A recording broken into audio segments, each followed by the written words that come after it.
16 বছর ধৈর্য ধরেছেন, বাকি এই 11 মাসও আপনি সরকারের উপর বিশ্বাস রেখে আমাদেরকে সাহস জুগিয়েছেন।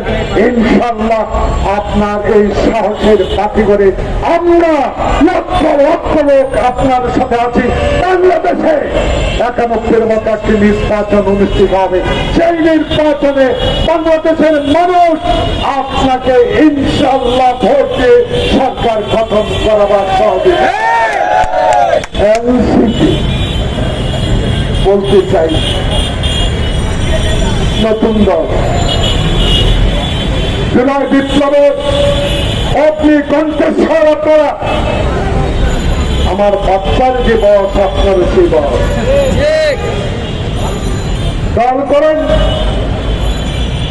প্রতীক নেন, রেজিস্ট্রেশন হোক, নির্বাচনের লড়াই রমজানের আগে হবে। তার আগে কেমনে বলেন 200 সিট আপনি পাবেন? কিসের ইঙ্গিত? 300 সিট পাবেন। কিসের ইঙ্গিত দিচ্ছেন? আগে তো বলেছি আমার বাচ্চার সমান আপনার বয়স, আর আপনার জন্মের পাঁচ থেকে রাজনীতির সাথে আমাদের সম্পর্ক।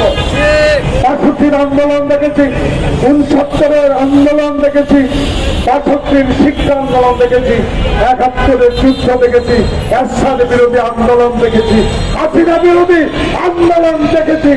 আপনাদের আন্দোলনকে যদি তারেক রহমানের বিএনপি সহ যারা আমরা রাজপথে ছিলাম তারা সমর্থন না করতাম, পশ্চিম কালো আপনারা এই আন্দোলনে সফল হতে পারতেন না।